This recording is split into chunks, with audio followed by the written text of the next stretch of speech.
Hello guys, today my mom have a fever, so I got some 2 ice on here and just doing like that so the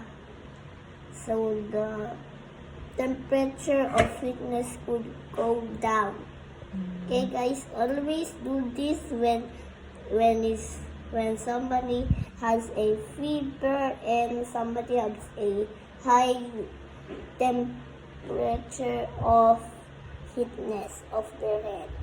Okay, so do this guys. Please like and subscribe and your dad, maybe your dad do the same if your dad if they're both, just get 2 of 1 of these and it can help. Okay, bye. Bye, guys. Laro din.